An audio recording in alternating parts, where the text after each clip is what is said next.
এই, তুমি আসতে এত লেট করেছো কেন? জানো না তোমার নতুন বউ তোমার জন্য অপেক্ষা করছে? আমি তাড়াতাড়ি তো এলাম, সবে মাত্র 12টা বাজে, লেট করলাম কখন? তোমার কাছে 12টা মানে তাড়াতাড়ি? জানো বাসর ঘরে অনেক আগে আসতে হয়। আমাকে অপেক্ষা করতে তোমার ভালো লাগে?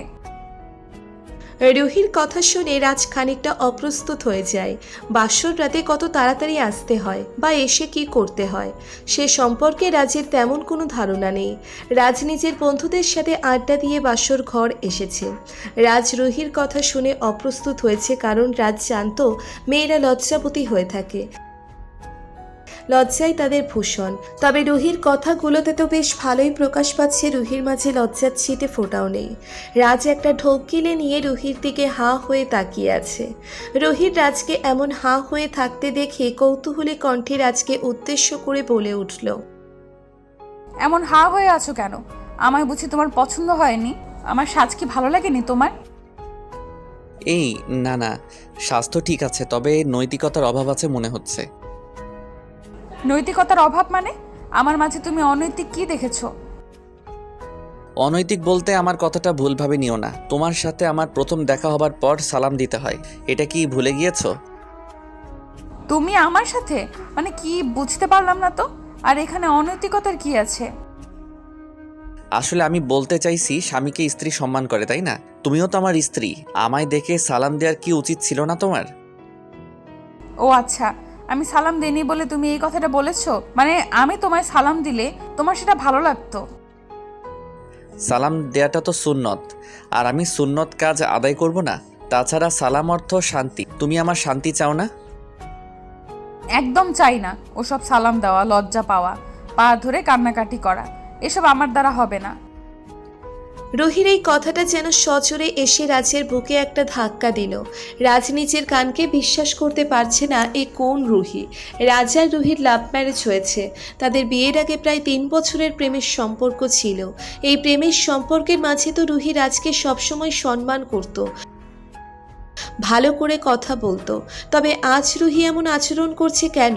রাজ কিছুই বুঝতে পারছে না।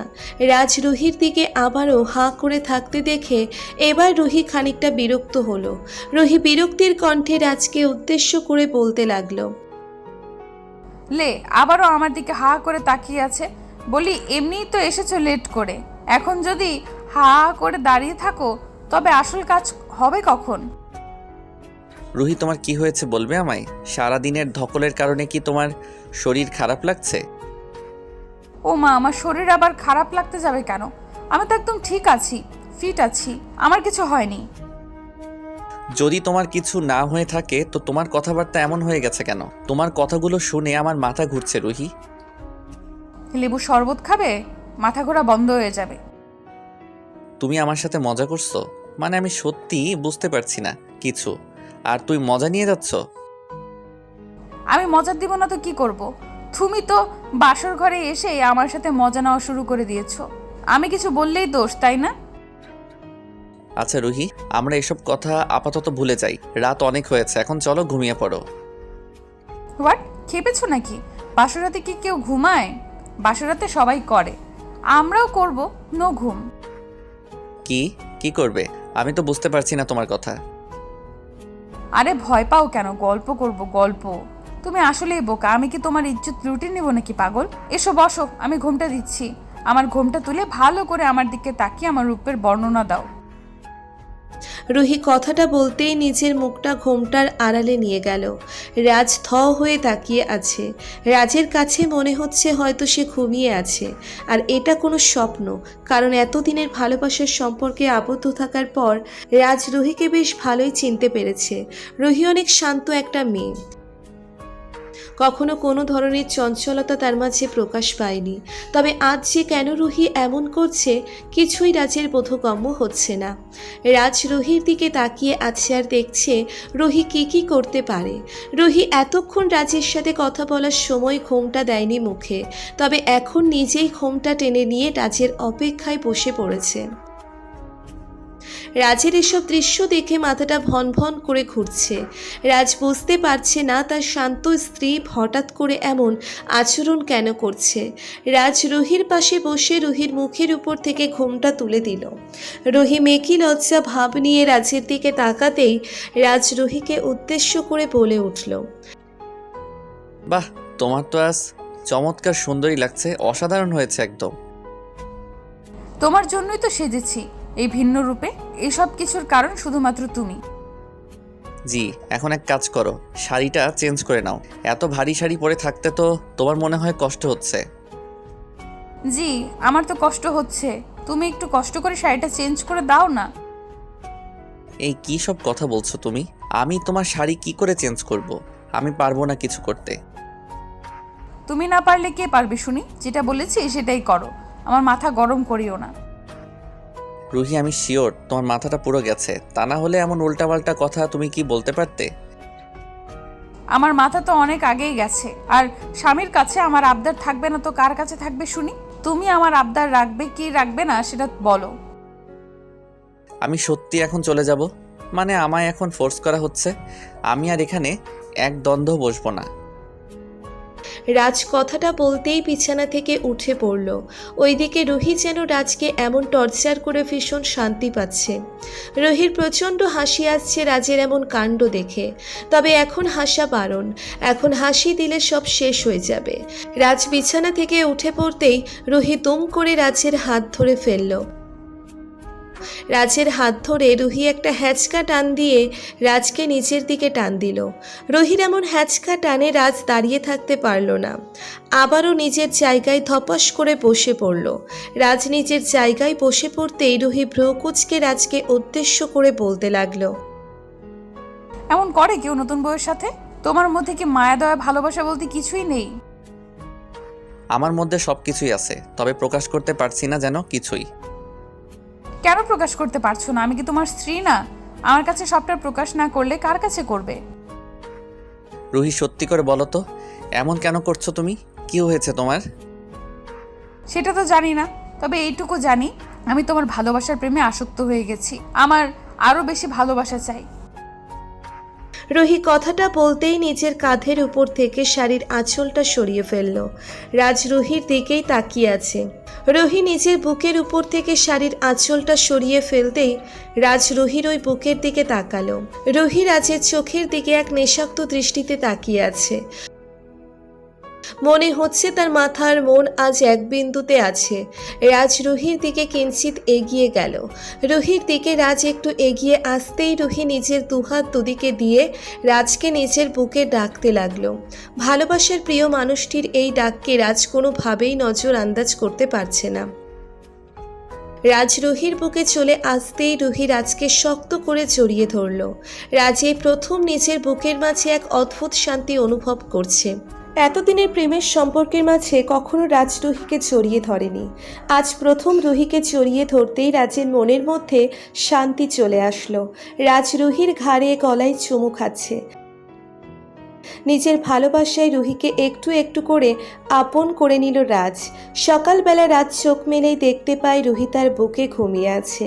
একদম ছোট্ট বাচ্চার ন্যায় রুহি গুটিসুটি হয়ে রাজকে জড়িয়ে আছে।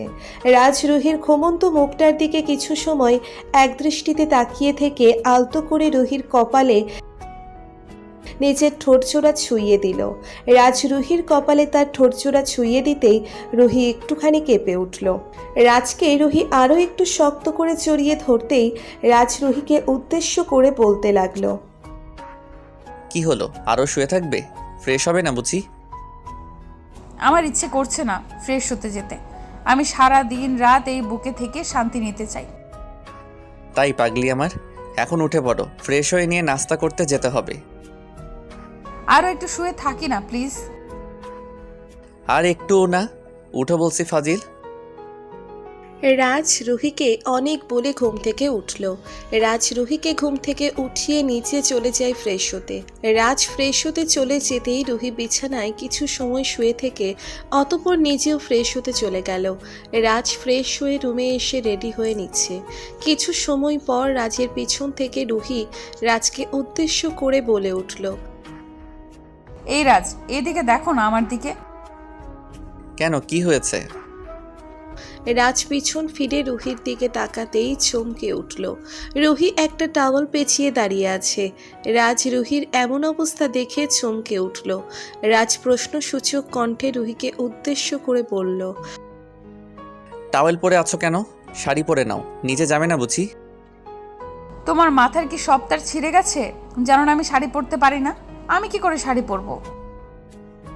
শাড়ি পরতে পারো না মানে? এত বড় হয়ে গেছো এখনো এটা পরতে পারো না? পারি না তো কি করব? তুমি নিচে যাও, আমি এখানেই থাকছি, ঠিক আছে? এটা কোনো কথা হলো? মানে আমি নিচে যাব একা আর তুমি এখানে বসে থাকবে? আর কোনো কাজ নেই? ওয়েট, আমি কাউকে বলে দিচ্ছি তোমায় শাড়ি পরিয়ে দিতে। কাউকে কিছু বলতে হবে না।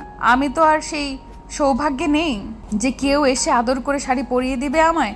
আমার শাড়ি আমাকেই পরতে হবে। সেটাই তো বলছি, অন্য কাউকে বলছি তোমায় শাড়ি পরিয়ে দিতে, ঠিক আছে তো? না, ঠিক নেই, তুমি পরিয়ে দাও। আর কাউকে পরিয়ে দিতে হবে না। আমি কি করে পরিয়ে দিব? আমি তো পারি না পরাতে। তুমি ঠিক পারো। আমি বলেছি বলে পরিয়ে দিতে চাইছো না, এটাই হচ্ছে কথা। ঠিক আছে, পরিয়ে দিও না, আমি এমন করেই বসে থাকি। রুহি কথাটা বলতেই রাগ করে গাল ফুলিয়ে বসে থাকলো। রাজ রুহির দিকে তাকিয়ে মুচকি মুচকি হাসছে। রুহির এমন বায়না শুনে রাজ আর কি করবে? তাছাড়া রুহি সব সময় এমনটাই করে। রুহির সব কিছুতেই রাজকে চায়। রাজ টেবিলের উপর থেকে রুহির শাড়িটা নিয়ে রুহির দিকে এগিয়ে এলো। রুহির সামনে এসে রাজ রুহিকে বলল, চলো উঠে দাঁড়াও, আমি পরিয়ে দিচ্ছি। খারাপ হলে পরে আমার দোষ দিতে পারবে না। তুমি পরিয়ে তো দাও আগে, তারপর আমি দেখছি খারাপ হয় নাকি ঠিক হয়। দাঁড়াও। রাজ শাড়িটা ধরে একে একে রুহিকে পরিয়ে দিতে লাগলো। রুহি নিজের শাড়ি পরতে পারে না, তাই রাজের থেকে হেল্প নিচ্ছে। কিন্তু রাজ ভয় পাচ্ছে এটা বিষয় নিয়ে যে রুহির শরীরে যদি রাজের স্পর্শ লেগে যায় তখন তো রুহি অন্য কিছু মনে করবে। রাজ খুব চিন্তায় আছে। তবে নিজেকে শান্ত করে রাজ ভাবলো যা হবে হবে, এখন কাজটা ঠিক করতে হবে। রাজ রুহিকে শাড়ি পরিয়ে দিল।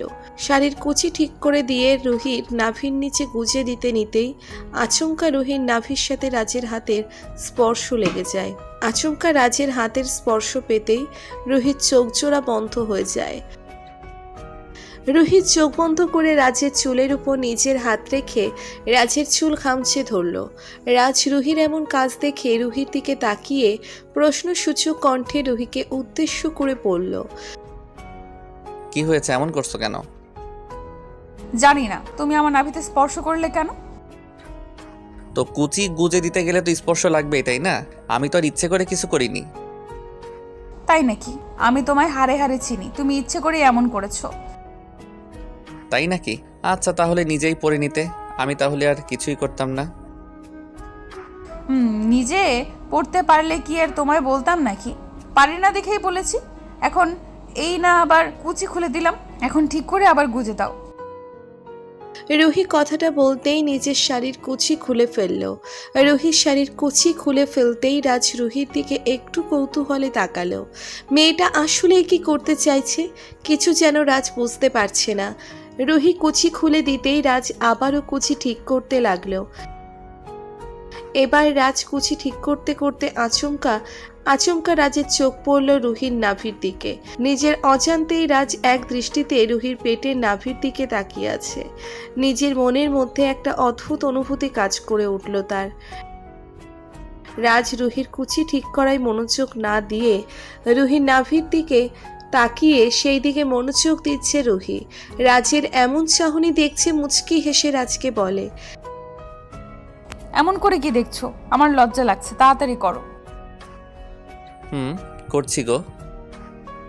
রাজ কথাটা শেষ করতেই রুহির কোমর জড়িয়ে ধরে রুহির নাভিতে নিজের ঠোঁট জোড়ায় স্পর্শ করিয়ে একটা গভীর চুমু খেলো। রাজের ঠোঁটের স্পর্শে রুহির সারা শরীর কেঁপে উঠল। রুহি চোখ বন্ধ করে রাজের চুলগুলো চেপে ধরে রাজের মাথাটা নিজের নাভির সাথে চেপে ধরল। রাজ পরম আবেশে রুহির নাভিতে আদর করে দিল। সত্যি স্বামী স্ত্রীর ভালোবাসার মতো পবিত্র ভালোবাসা আর কিছু হতে পারে না। রাজ রুহিকে আদর করে দিয়ে শাড়িটা পরিয়ে দিল রুহিকে। অতঃপর আর কি, রুহিকে নিয়ে নিচে চলে গেল রাজ। পরিবর্তন একটা সময় সবার মধ্যে আসে। রুহি যেমন আজ আর আগের মতো নেই, রুহির সব কিছুতেই পরিবর্তন হয়েছে। ঠিক তেমন করে সকলেরও সবকিছু একটা সময় পর পরিবর্তন হয়। ভালোবাসা এমন কটা জিনিস যেটাকে পরিবর্তন করা যায় না। ভালোবাসা সব সময় এক থাকে। বেঁচে থাকুক ভালোবাসা। রাজ রুহির জন্য দোয়া করবেন, তারা যেন সব সময় ভালো থাকে আর ভালোবাসায় থাকতে পারে। আমাদের ভিডিওটি কেমন লেগেছে তা কমেন্ট করে জানাতে ভুলবেন না। আর ভিডিওটি যদি ভালো লেগে থাকে তাহলে একটি লাইক করুন আর সাবস্ক্রাইব করে আমাদের পাশেই থাকুন। ধন্যবাদ সবাইকে আমাদের পাশে থাকার জন্য। আল্লাহ হাফেজ।